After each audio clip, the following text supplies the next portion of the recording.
My wife's childhood friend Noah said, "That should have been mine." Loud enough for everyone to hear when my wife's bridesmaid caught the bouquet at our wedding. 6 months later, he was in jail for secretly recording our honeymoon suite. I am Ethan, 29M, and I married my amazing wife Olivia, 27F, 2 months ago. She runs her own graphic design studio and is honestly the most talented, kind person I have ever met. We have been together for 3 years, and I knew from early on that she was the one. There is just one problem. Noah Hughes, 28M. Noah has been Olivia's best friend since they were kids. Same neighborhood, went to school together, the whole deal. According to Olivia, he has always been a bit intense, but harmless. They lost touch during college when she moved across the country for art school.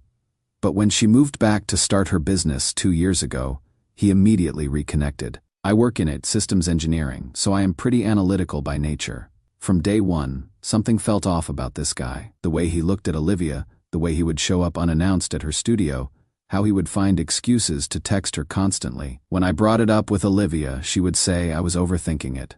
That Noah was just going through a rough patch, unemployed, living with his mom and needed support from old friends. I backed off because I trust my wife. But I kept my eyes open. The wedding planning process was interesting. Noah somehow inserted himself into every conversation. He would offer opinions on venues, suggest songs that were meaningful to him and Olivia, and even asked if he could give a speech about knowing the bride longer than anyone. My mom, Mrs. Carter, 56F, pulled me aside during the rehearsal dinner. "Son, that boy is not right. He has been staring at Olivia like a starving man looking at a steak dinner." But the real nightmare was the wedding day itself. First red flag, Noah showed up wearing a white vest. Not ivory, not cream, bright white, at a wedding where I, the groom, was wearing a black tux with a white vest. When questioned, he claimed it was the only formal vest he owned, and that he wanted to look nice for Olivia's special day. During the ceremony, this guy positioned himself in the front row and kept trying to catch Olivia's eye. When we got to the speak now or forever, hold your peace part, I swear he took a breath, like he was going to say something. My best man actually stepped slightly in front of him. But the reception was where things really went sideways. Noah's mom, Mrs. Hughes, 55F, was seated at a table near the head table. During dinner, she grabbed the microphone during a lull and started telling stories about little Noah and Olivia playing house when they were kids. They used to have the most adorable wedding ceremonies in the backyard. She announced to the entire reception. Olivia would wear my old curtains as a wedding dress, and Noah would put on his father's tie. They promised they would get married for real someday. The entire room went silent. I could feel 150 pairs of eyes on me, waiting to see how I would react. I stood up, walked calmly to Mrs. Hughes, and took the microphone. "That is a sweet childhood memory," I said with a smile. "But play pretend isn't real life.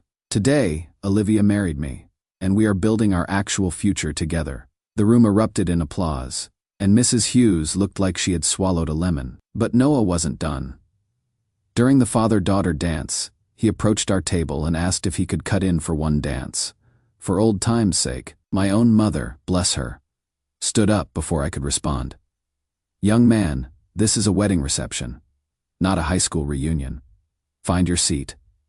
The final straw came during the bouquet toss. As Olivia prepared to throw it, Noah somehow positioned himself among the single women, reaching over them to try to catch it. When a bridesmaid caught it instead, he actually said that should have been mine loud enough for people to hear. I had had enough. I walked over, put my hand firmly on his shoulder, and guided him toward the exit. "Noah," I said quietly, "you need to leave. Now, this is my wedding day, and you are making my wife uncomfortable." "She is not uncomfortable," he protested. "We have been friends forever. You don't understand our relationship.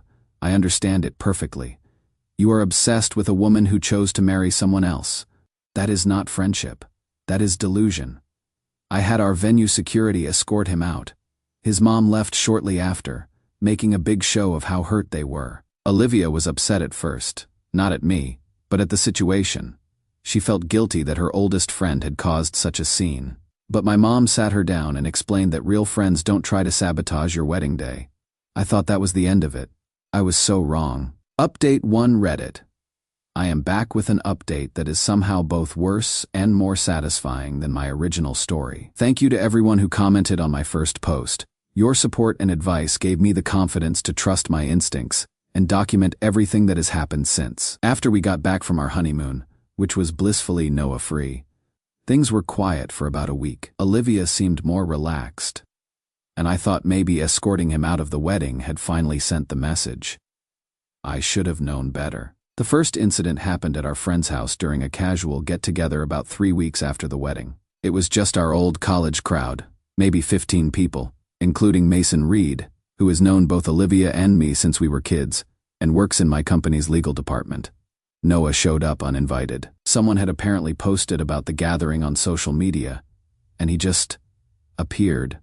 I wanted to apologize, he announced to the room. I think I got a little emotional at the wedding. Seeing my oldest friend start this new chapter was overwhelming. He seemed genuinely contrite, so when he approached me with a beer and asked if we could start fresh, I decided to give him the benefit of the doubt. To new beginnings, he said, raising his bottle. I clinked my bottle against his, and that is when things got weird. As we were toasting, Noah suddenly jerked his hand, causing beer to splash all over his shirt.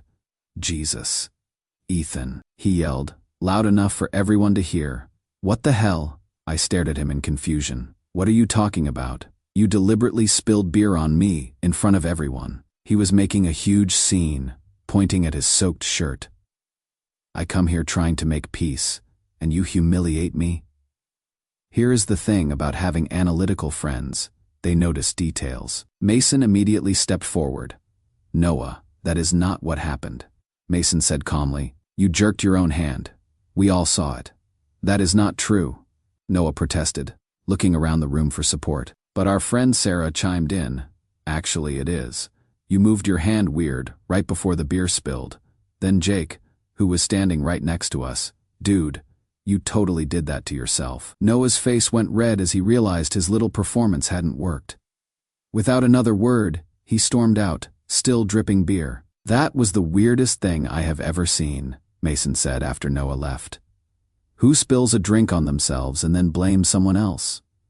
Someone who is trying to manufacture drama, I replied. That should have been embarrassing enough to keep him away. It wasn't. The next incident happened 2 weeks later, and this is where things got seriously messed up. Olivia and I had booked a weekend at a nice hotel about an hour outside the city. Nothing fancy, just a chance to get away and enjoy being newlyweds. We checked into our suite on Friday evening and went out for dinner. When we got back around 10 p.m., something felt off. Nothing was obviously disturbed, but I had this nagging feeling that someone had been in our room. Olivia thought I was being paranoid, but I have learned to trust my instincts. I started looking around more carefully. That is when I found it. A tiny camera, maybe the size of a USB drive, wedged behind the curtain rod near our bed. My blood ran cold. I showed Olivia, who immediately started crying. Not from sadness, but from anger and violation. We are calling the police, I said. Now, but what if it is not Noah? What if Liv? Who else would do this? The hotel manager came up immediately when we called. He was mortified and assured us they would cooperate fully with the investigation. The police arrived within 20 minutes. The officer who responded, Detective Martinez, was thorough and professional. She bagged the camera as evidence and explained that we had need to wait for the tech team to analyze it. In the meantime, she said, I would recommend documenting any unusual behavior from people in your lives. Keep records, take screenshots of messages, that sort of thing. It took a week to get the results, but they were damning. The camera had been purchased online and shipped to Noah Hughes. The order confirmation email was traced back to his account. There was also metadata showing the device had been activated around 8:30 p.m., about 45 minutes after we had left for dinner, confirming someone had entered our room while we were out. Detective Martinez called us with the news.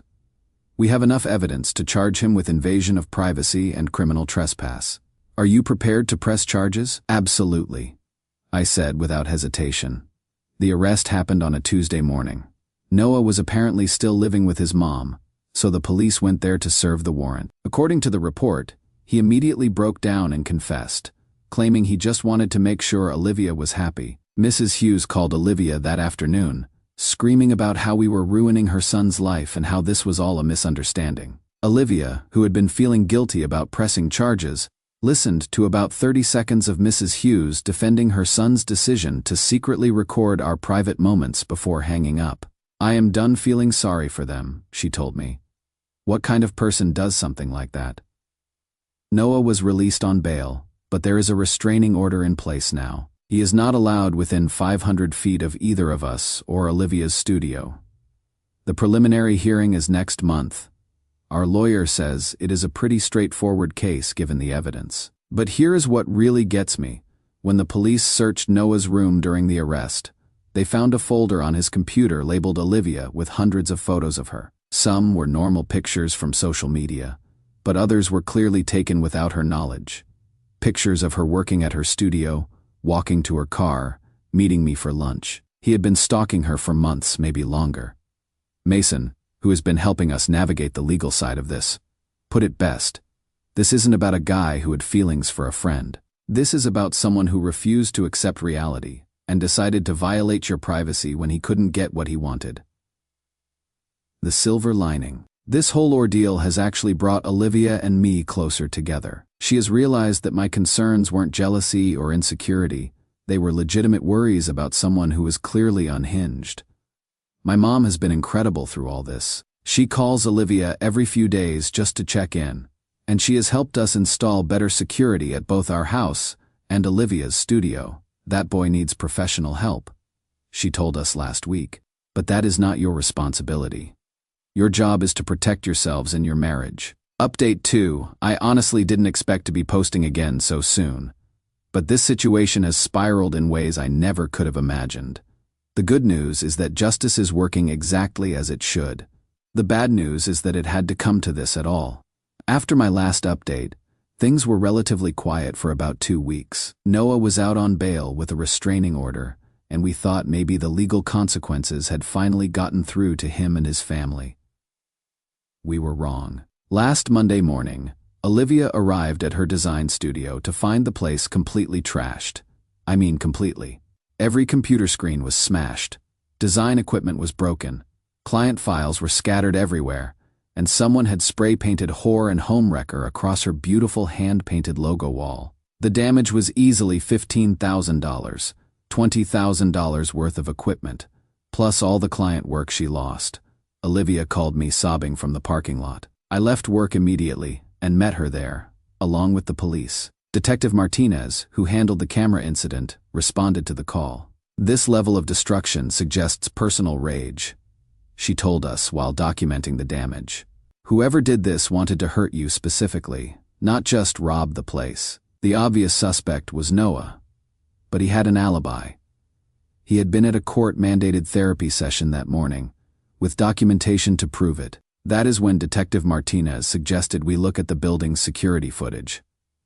The adjacent building has cameras that cover part of Olivia's parking lot, and what we saw was shocking. At 6:30 a.m., a woman in a janitor's uniform and baseball cap had entered Olivia's studio using what appeared to be a key. She spent about an hour inside, came out with several bags of broken equipment, and loaded them into a beige sedan. The license plate was clearly visible. It was registered to Mrs. Hughes. When the police showed up at the Hughes' house with a warrant, they found the janitor uniform in Mrs. Hughes' closet, along with pieces of Olivia's broken equipment in their garage. Apparently, she had gotten a key made somehow, we are still investigating that, and decided to take matters into her own hands. Mrs. Hughes immediately confessed, claiming she was protecting her son, and that Olivia had ruined Noah's life by leading him on. The irony is incredible. Noah's defense attorney had been arguing that his actions were isolated incidents driven by mental health issues, but having his mother commit felony vandalism and burglary completely undermined that narrative.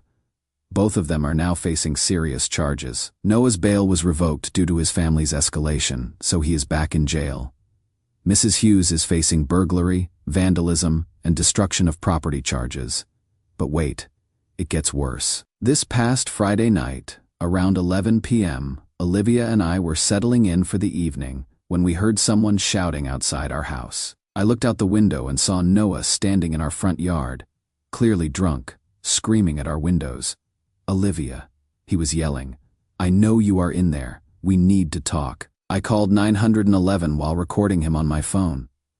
He was throwing empty beer bottles at our house, stumbling around, and making increasingly incoherent threats about how I had stolen his future. Our neighbor, Mrs. Patterson, a retired teacher who has lived next door for 30 years, came out and started recording too.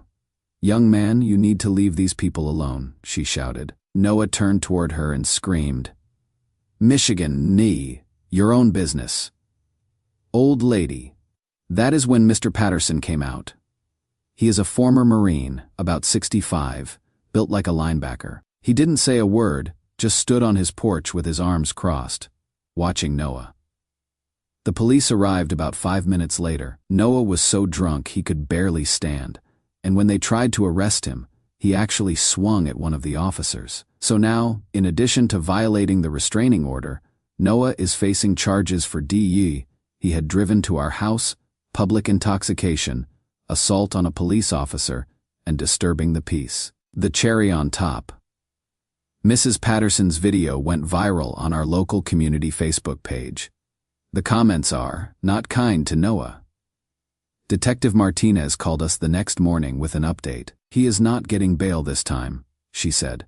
"Between the original charges, the family escalation, and now this incident, the judge considers him a flight risk and a danger to the community." She also told us that Noah's public defender is pushing for a plea deal, which would likely involve significant jail time and mandatory psychological counseling. The good news is that his behavior is so clearly documented that there is no ambiguity about his mental state or intentions, she explained. The bad news is that it got to this point at all. Through all of this, the support we have received has been incredible. Olivia's clients have been understanding about the delays caused by the vandalism, and several have actually increased their orders to help her replace equipment. My company's legal department, led by Mason, is helping us pursue civil damages against both Noah and Mrs. Hughes for the studio destruction and our security costs. My mom has been staying with us on and off since the incident, partly for moral support, and partly because she makes Olivia feel safer. Yesterday, she made her famous pot roast and told us stories about my dad, who passed away 5 years ago. "Your father would have handled this the same way you did," she told me, calmly, methodically, and with complete faith in doing the right thing. What has struck me most through this whole ordeal is how it has affected Olivia's perspective on friendship and boundaries. She has realized that her guilt about hurting Noah's feelings was misplaced, that she had been enabling his obsession by not setting firm boundaries years ago. "I thought I was being kind," she told me last night. "But really, I was being naive. Kind friends don't secretly record your honeymoon suite. Kind friends don't stalk you and collect photos of you without permission.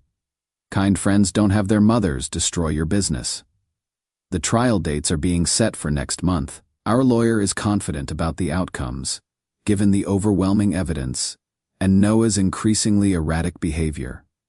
But honestly, I am most proud of how Olivia has handled this. She has gone from feeling guilty about a childhood friend to recognizing toxic behavior for what it is. She has rebuilt her studio better than before, strengthened her client relationships, and shown incredible resilience. Noah destroyed his own life, his mother's reputation, and any chance of salvaging even a distant friendship with Olivia, all because he couldn't accept that his childhood friend grew up, moved on, and chose to build a life with someone else. Final update Reddit.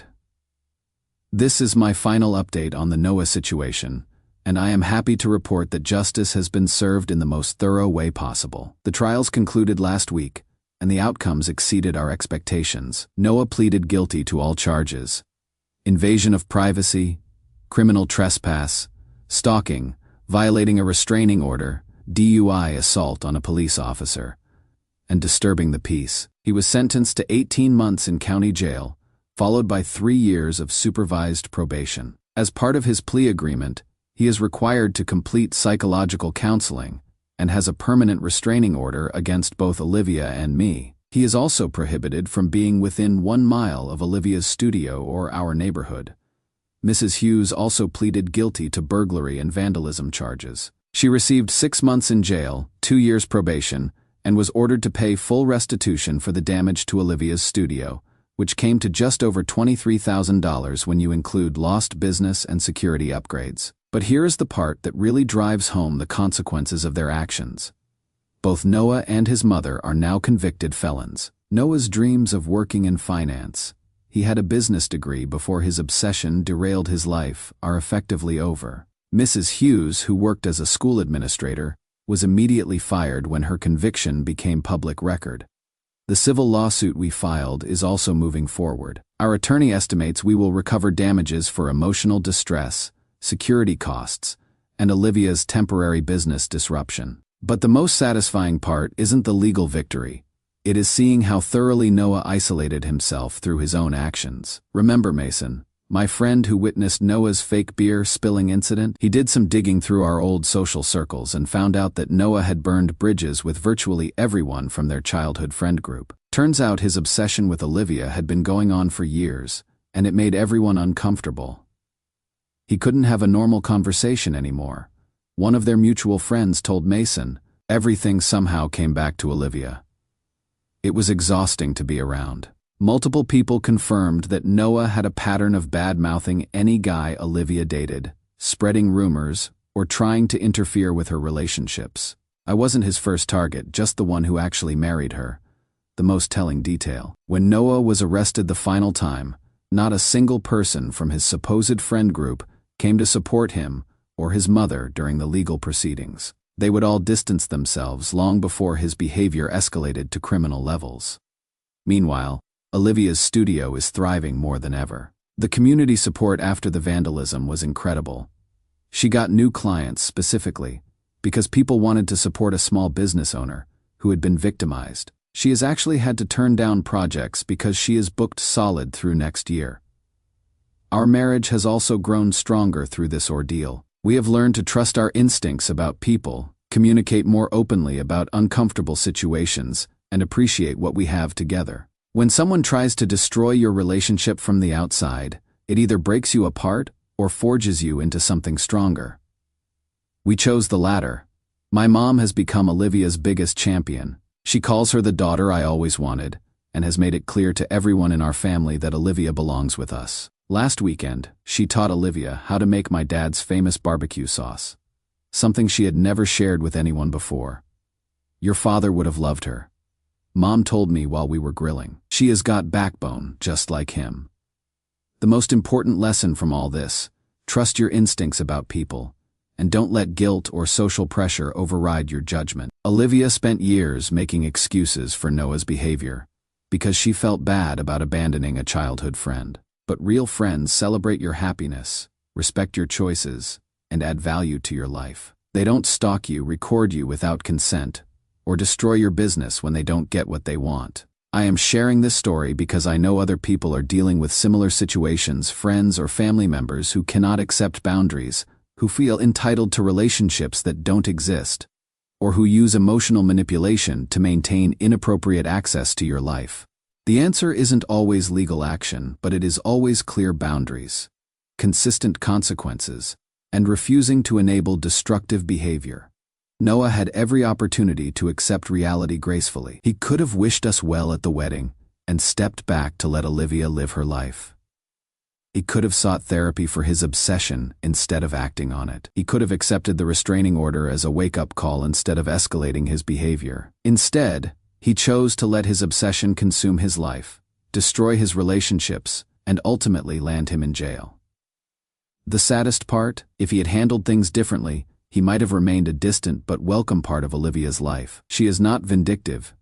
She would have been happy to exchange Christmas cards, like wedding photos on Facebook, or catch up briefly at high school reunions. But his refusal to accept boundaries destroyed even that possibility. Now he is a convicted felon who is legally prohibited from ever contacting her again. Mrs. Hughes made the same choice when she decided to protect her son by committing felonies instead of encouraging him to get help. Now both of them are facing the consequences of their actions, alone, because they drove away everyone who might have supported them. The irony is that Noah's greatest fear, losing Olivia forever, became a self-fulfilling prophecy. If he had respected her marriage and maintained appropriate boundaries, they might have stayed friends. His obsession guaranteed the exact outcome he was trying to prevent. As for Olivia and me, we are planning a belated honeymoon trip to Ireland next month. Something we postponed during all the legal drama. We are also looking at buying a house. Something bigger. In a better neighborhood, with excellent security features.